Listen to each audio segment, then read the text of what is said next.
Hey, it's Sarah with Loaves and Dishes, and today I'm going to be showing you how to make this super easy Mississippi chicken.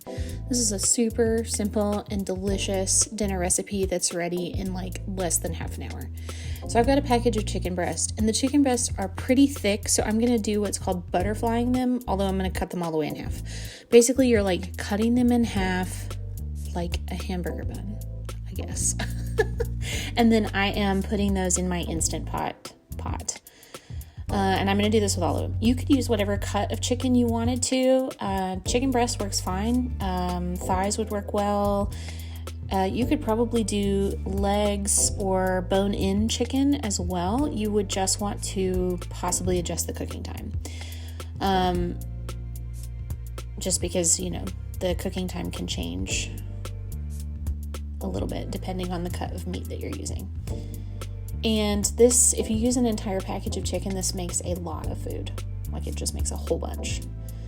So, and you want to be careful when you're butterflying this. Take your time. Be careful not to accidentally cut yourself. That would be bad. And then, okay, so now in your Instant Pot, you're going to add a packet of Au Jus. The Pioneer brand was on sale at Lowe's, so that's what I got today. And then you're going to add a package of Hidden Valley Ranch seasoning. If you have the big jar, that's just 3 tablespoons. That's about what's in a package.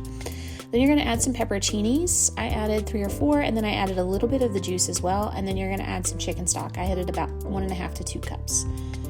And you're going to add a pinch of salt and some pepper.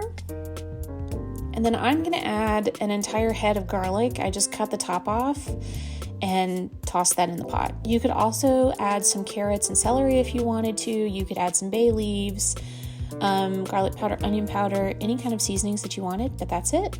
You want to let that pressure cook for about 8 to 10 minutes, and then that's all done.